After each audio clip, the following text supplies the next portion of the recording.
India और पाकिस्तान। दो देश एक ही इतिहास से जन्मे, हमेशा के लिए दुश्मनी के बंधन में बंधे। बंटवारा एक ऐसा जख्म जो कभी ठीक नहीं हुआ, आज भी पीढ़ियों को खून से सराबोर कर रहा है। इस विभाजन का कड़वा फल, शक और नफरत, लाखों लोगों के दिलों में जहर घोलता है। लाइन ऑफ कंट्रोल इस टूटे हुए रिश्ते का सबूत पूरे इलाके में सांप की तरह फैली हुई है, जो उस खाई की याद दिलाती है जो अलग करती है। हवा में तनाव घुला हुआ था। युद्ध की जानी पहचानी धड़कन एक बार फिर गूंज उठी, जिससे एक और संघर्ष की आशंका पैदा हो गई। आर्यन, एक जवान भारतीय सिपाही, अपनी चौकी पर पहरा दे रहा था। उसकी निगाहें क्षितिज पर टिकी हुई थीं। वह अपने राष्ट्र की उम्मीदों का भार, पिछले युद्धों का बोझ अपने चेहरे पर लिए हुए था। हाँ, मैं अपने कंधों पर इतिहास का भार महसूस करता हूँ, लेकिन मुझे दृढ़ रहना चाहिए। दूसरी तरफ आयशा, एक पाकिस्तानी पत्रकार जो अपनी बेबाक रिपोर्टाज के लिए जानी जाती है, ने असाइनमेंट की तैयारी की। उसने खुद संघर्ष की विभीषिका को देखा था, जिस तरह से इसने कहानियों को तोड़ मरोड़ कर रख दिया और जिंदगियों को निगल लिया। मैं सच्चाई की ताकत में विश्वास करती हूँ, पुराने जख्मों को भरने के लिए बातचीत की क्षमता में। अंधेरे में डूबी एक रात को उनकी राहें एक दूसरे से मिली। बढ़ते तनाव के कारण लगाया गया कर्फ्यू सीमावर्ती क्षेत्र को एक अजीब सी खामोशी में डुबोए हुए था। गश्त पर निकले आर्यन का सामना आयशा से हुआ, जिसके प्रेस पास ने उसे प्रतिबंधित क्षेत्र में जाने की अनुमति दी थी। उनकी शुरुआती बातचीत तनावपूर्ण थी। उनके शब्दों में शक साफ झलक रहा था। तुम यहाँ क्या कर रही हो? यह एक प्रतिबंधित क्षेत्र है। मैं यहाँ सच्चाई की रिपोर्ट करने आई हूँ। मुझे यहाँ रहने का अधिकार है। वह सिपाही उसे दुश्मन समझता था, दुष्प्रचार करने वाला। वह पत्रकार उसे युद्ध की मशीन का एक पुर्जा मानती थी, जो राष्ट्रवादी उग्रवाद से अंधा था। फिर भी जैसे जैसे वे बोलते गए, उनके बीच समझ की एक किरण चमकी। उनकी साझा मानवता की पहचान हुई। उनकी अचानक मुलाकातें जारी रहीं, जो झिझक भरी बातचीत में बदल गईं। उन्होंने अपने परिवारों, अपने सपनों, अपने डर के बारे में बात की। मुझे अपना गांव याद है, वह नदी जहां हम बचपन में खेला करते थे। और मुझे लाहौर की चहल पहल वाली गलियां याद हैं। मेरा परिवार का घर मसालों की खुशबू और हंसी की आवाज से भरा हुआ था।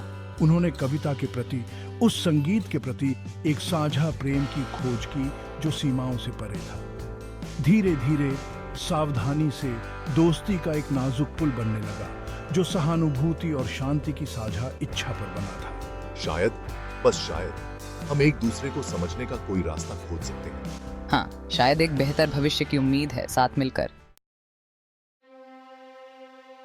एक रात नाजुक शांति टूट गई। गोलियों की आवाज ने सन्नाटे को चीर दिया। मैं गोलीबारी के बीच फंसा, एक कोने में घिरे जानवर की तरह लड़ रहा था। जब धुआं साफ हुआ तो एक भारी खामोशी छा गई। उनके एक साथी, बेमतलब हिंसा के शिकार, वहीं पड़े थे। इस भयावहता से भयभीत मैंने इस मंजर को दस्तावेज किया। उस जवान सैनिक की निर्जीव आंखें मुझे देख रही थीं, युद्ध की मानवीय कीमत का कठोर अनुस्मारक। यह छवि उसकी यादों में बस गई, संघर्ष की निरर्थकता को उजागर करने के उसके संकल्प को और मजबूत करते हुए। युद्ध समाप्त हो गया, पीछे छोड़ गया तबाही और दिल टूटने की एक लंबी कहानी। उस मनहूस रात की यादों से परेशान मैं घर लौटा। मेरा मनोबल टूट चुका था। मेरे दिल में उन कहानियों का बोझ लिए मैंने लिखना जारी रखा। मेरे शब्द उस संघर्ष की तीखी आलोचना थे। वे संपर्क में रहे। उनकी दोस्ती दूरी के बावजूद गहरी होती गई। उन्होंने अपना दर्द, अपना गुस्सा और एक अलग भविष्य की अपनी लालसा साझा की। युद्ध की राख से एक आशा का बीज अंकुरित होने लगा, संवाद और समझ की शक्ति में उनकी साझा आस्था से पोषित। इस तरह एक नई शुरुआत की ओर एक छोटा कदम उठाया गया। साथ मिलकर उन्होंने कुछ करने का फैसला किया। अपनी मिलिट्री बैकग्राउंड का उपयोग करते हुए मैंने सीमा के दोनों ओर के वेटरन्स के साथ काम करना शुरू कर दिया। पीस मार्चेस का आयोजन किया और डायलॉग की वकालत की। अपनी कलम से लैस होकर मैंने लिखना जारी रखा। मेरे शब्द व्यापक दर्शकों तक पहुंच रहे थे।